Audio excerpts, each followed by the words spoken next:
An elective despotism is not the government we fought for. Thomas Jefferson warned about the danger of unchecked power, even in a system where people get to choose their leaders in government. But what if I told you that's exactly what we ended up with? Because the system we live under today, in practice, it works almost the same as the British system that the founders fought a long, bloody war to secede from. It all gets down to sovereignty, or final authority. To the founders, any government at all that gets to determine the extent of its own power, that's the very definition of tyranny. So on this episode, we're exploring how America didn't actually leave the British system, we just rebuilt it. But first of all, before getting to that, welcome, and thank you for joining me here on the Path to Liberty. My name is Michael Bolden with the 10th Amendment Center, and this is the show for Friday, September 19th, 2025. And let's kick it off. In order to understand what the founders fought to escape and what's been rebuilt right here in America, you have to start at the source. And for that, we're going back to 1764 and Royal Governor Sir Francis Bernard, who described the British system. It was one of, well, pretty incredible power. It was power that answered to no one and had no earthly limit whatsoever. And he described it like this: the king in Parliament has the sole right of legislation and the supreme superintendency of the government. And in this plenitude of power is absolute, uncontrollable, and accountable to none. And therefore, in a political sense, can do no wrong. When government does it, government never does something illegal. That was the mentality of the British system. And again, it was all based on sovereignty, which is supreme, absolute, and final authority. And Bernard put it like this: the kingdom of Great Britain is imperial, that is, sovereign, and not subordinate to or dependent upon any earthly power. He said, in all imperial states, there resides somewhere or other an absolute power, which we will call the sovereignty. And in the British system, as I mentioned right at the beginning there, it was the king in Parliament.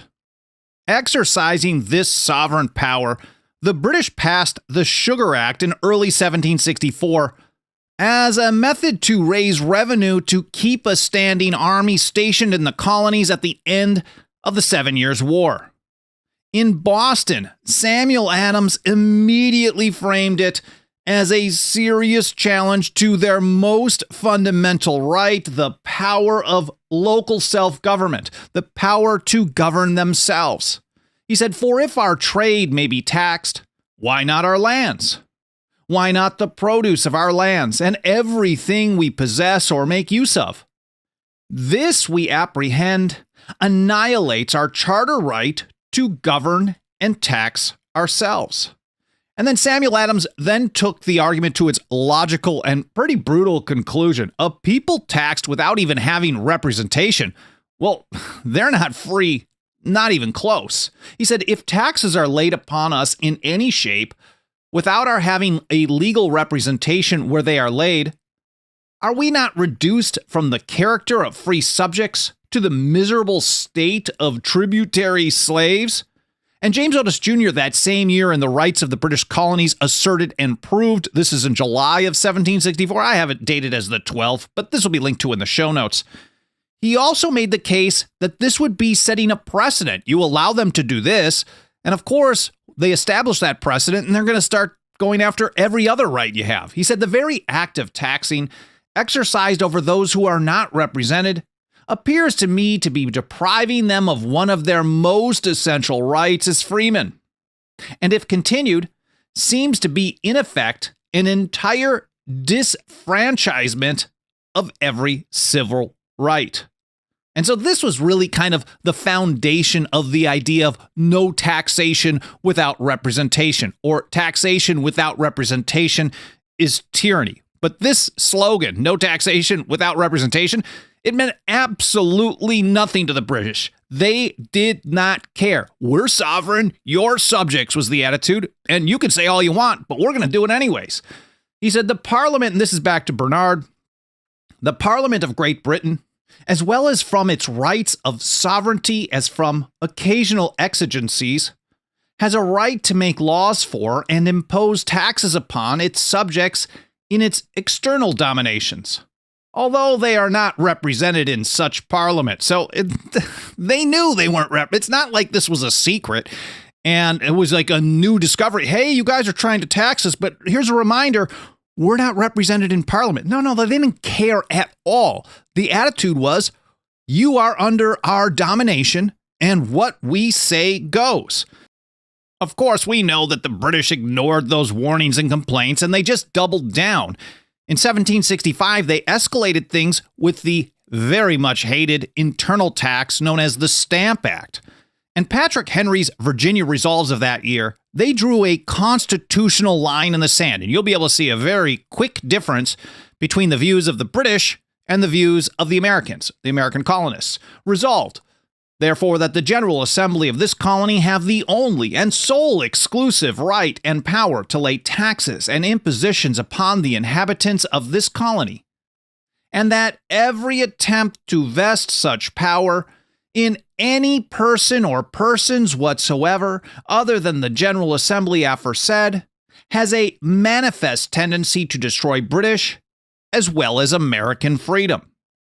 Now, the British, despite this powerful language from people like Patrick Henry, the British absolutely did not agree. Even the idea of a right to local self-government, as Patrick Henry is describing, hey, these are local matters and no one else has a right to do this. No, they're just saying, look, if we decide you can do this, count yourself lucky, because there is no such right to make rules for yourself in your own area unless we tell you it's okay. Here back to Francis Bernard.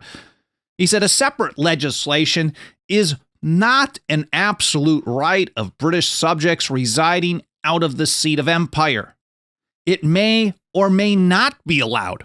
If we want you to have the right to make local laws or decide things like internal taxation, that's up to us, not you. Too bad, so sad. It may or may not be allowed, and has or has not been granted according to the circumstances of the community.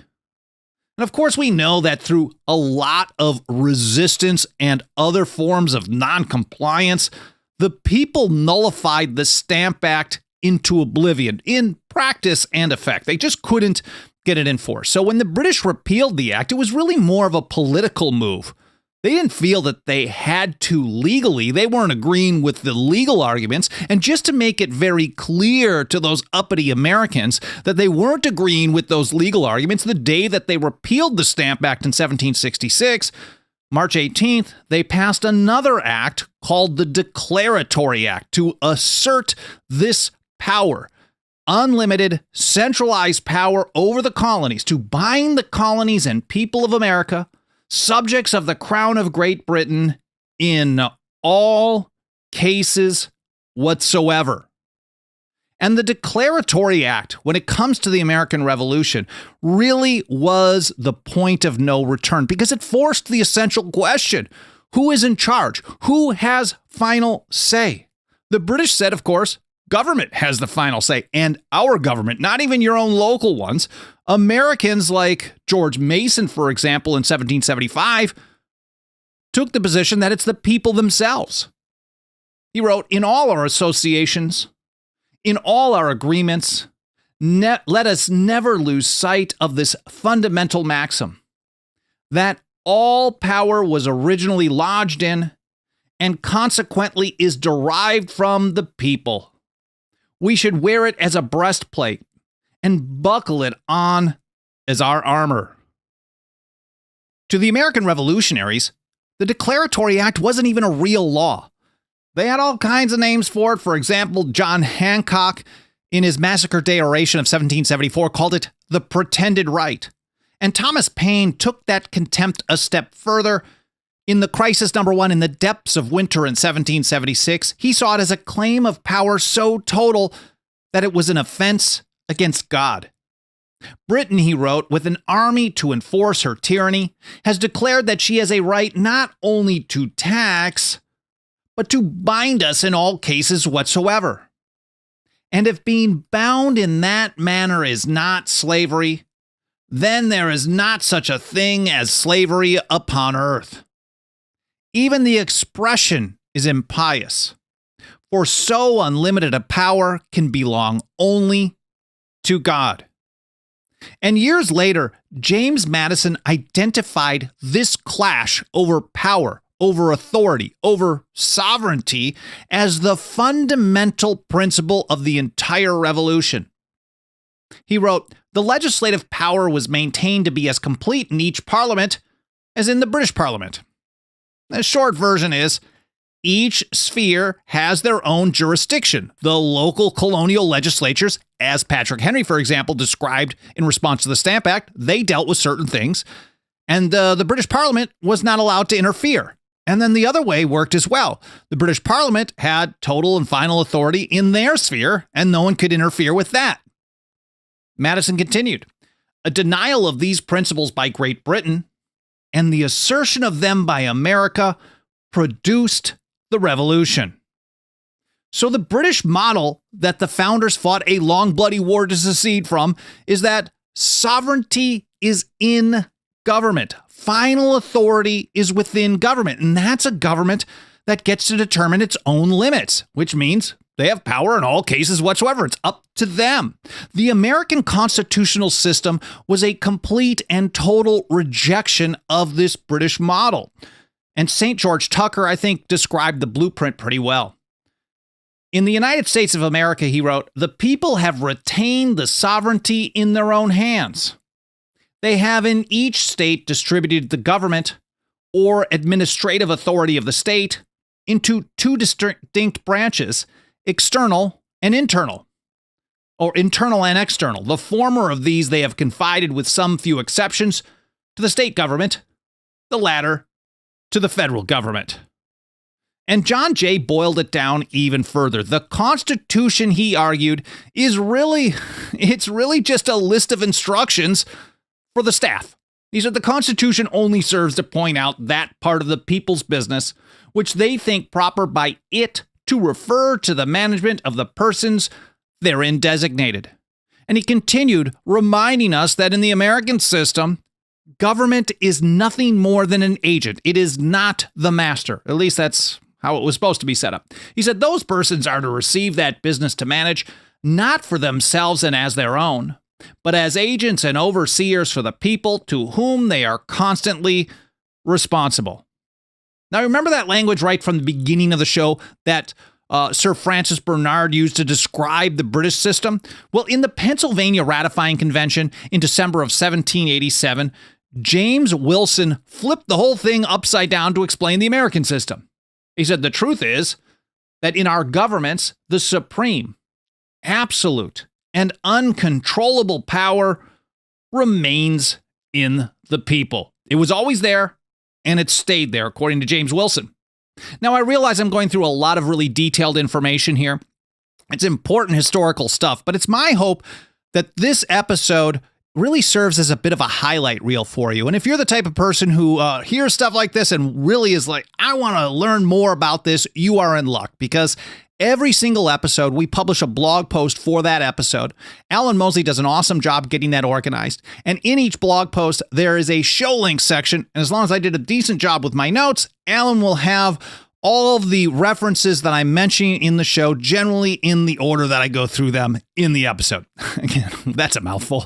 Alan will get that organized. I'll get it published over at 10thamendmentcenter.com/path to liberty. It's all spelled out, 10thamendmentcenter.com/path to liberty, a couple of hours after the live stream is done.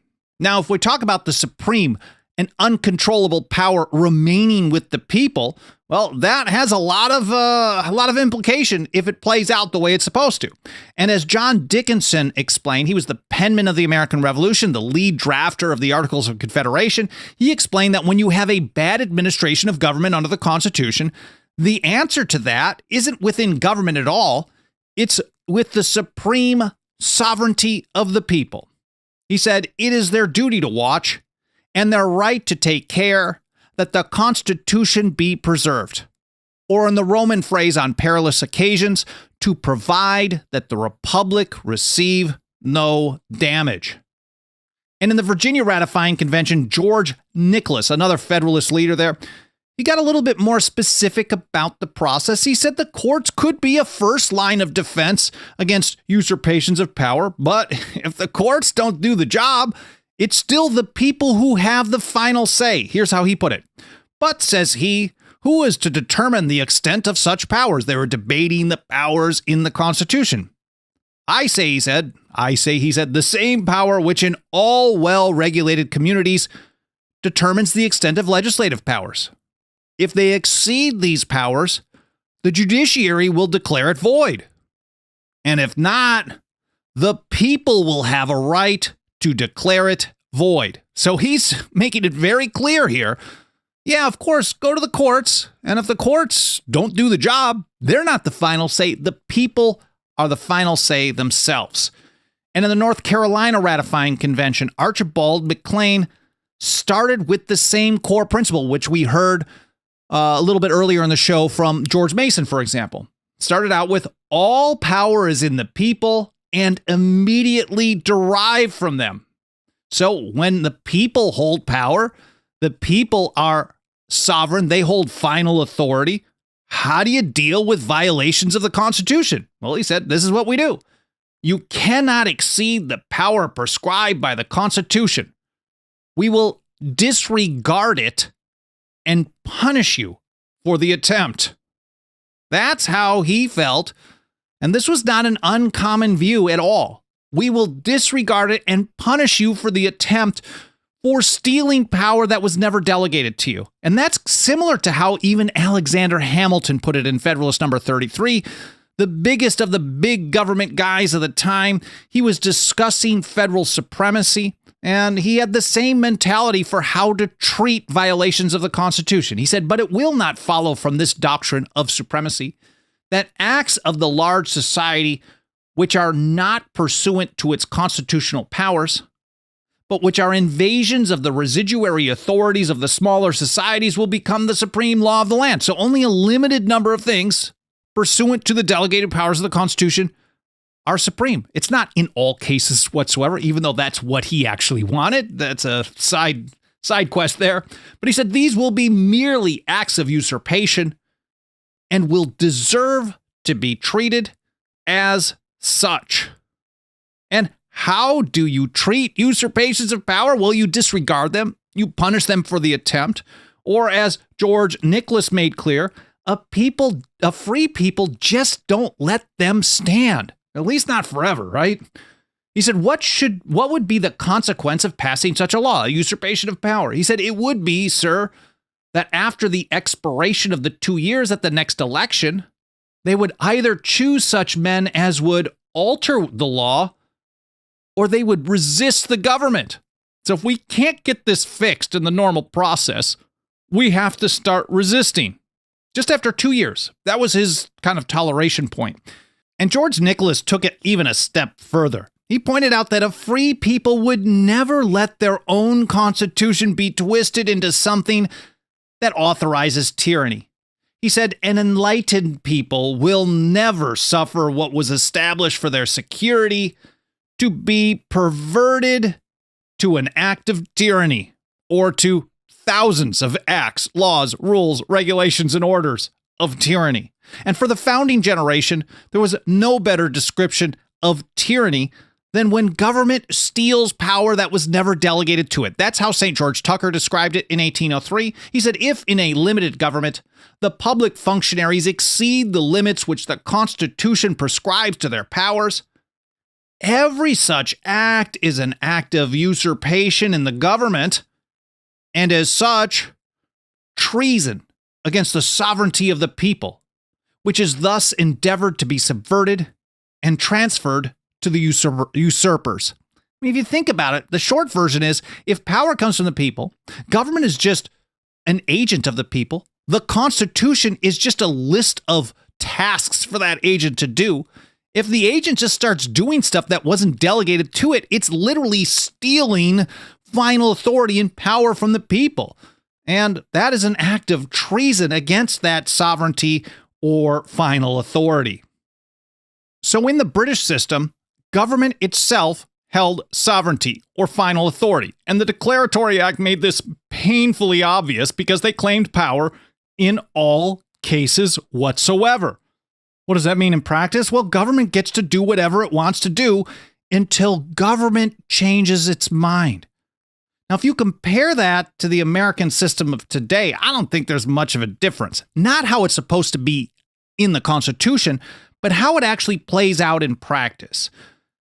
The way that almost every American treats the Constitution today is really that government gets to determine if government is following the rules or not. So government gets to do whatever government wants until part of the government says, well, we're going to stop that. And I think it's most prominently seen with federal lawsuits. Again, most people believe that when the federal government does something that they think is unconstitutional, the best recourse, and maybe the only recourse to deal with it, to address that unconstitutionality, is to file a lawsuit. But this should be the obvious problem here. Federal courts are part of the federal government, and asking part of the federal government to tell another part of the federal government that the federal government should stop doing what the federal government was never authorized to do, that's not what a free people does. That's a population on its knees begging for scraps.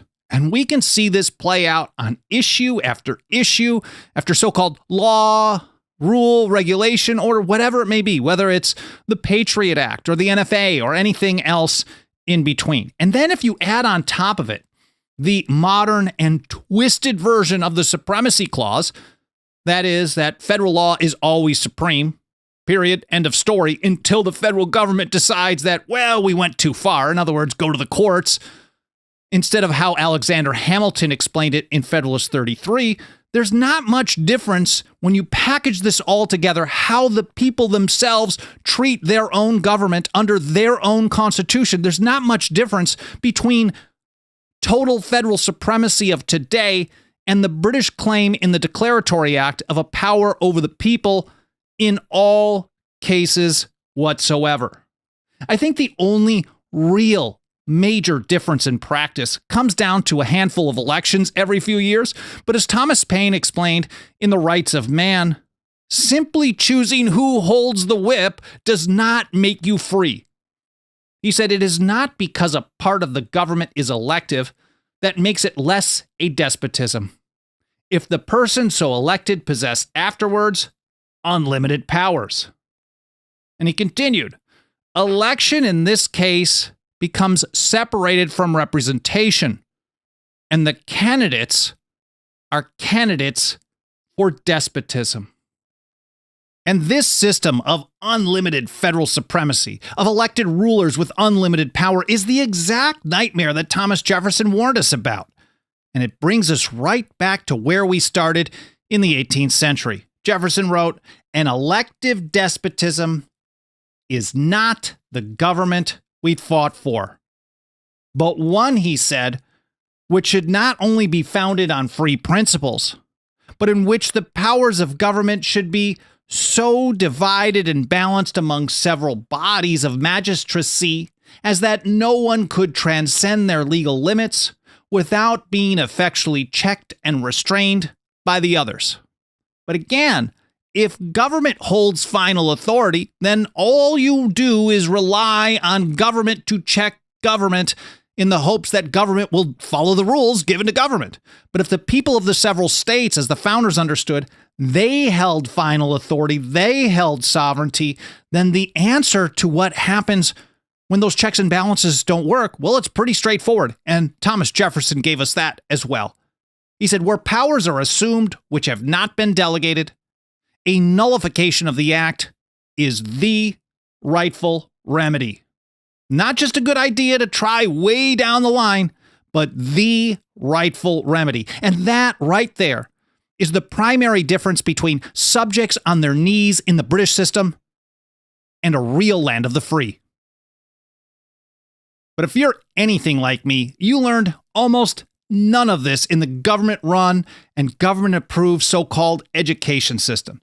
And that's a huge part of the reason why we work so hard every single day here at the 10th Amendment Center to reach and teach more and more people about these essential foundational principles from the founders and old revolutionaries, about the Constitution, the Declaration of Independence, about how to defend our own liberty, whether government likes it or not. They do not. And nothing helps us do this work more than the financial faith and support of our members. If you got a couple of bucks of that quickly devaluing dirty government fiat, please consider throwing it our way over at 10thamendmentcenter.com/members. It's all spelled out, 10thamendmentcenter.com/members.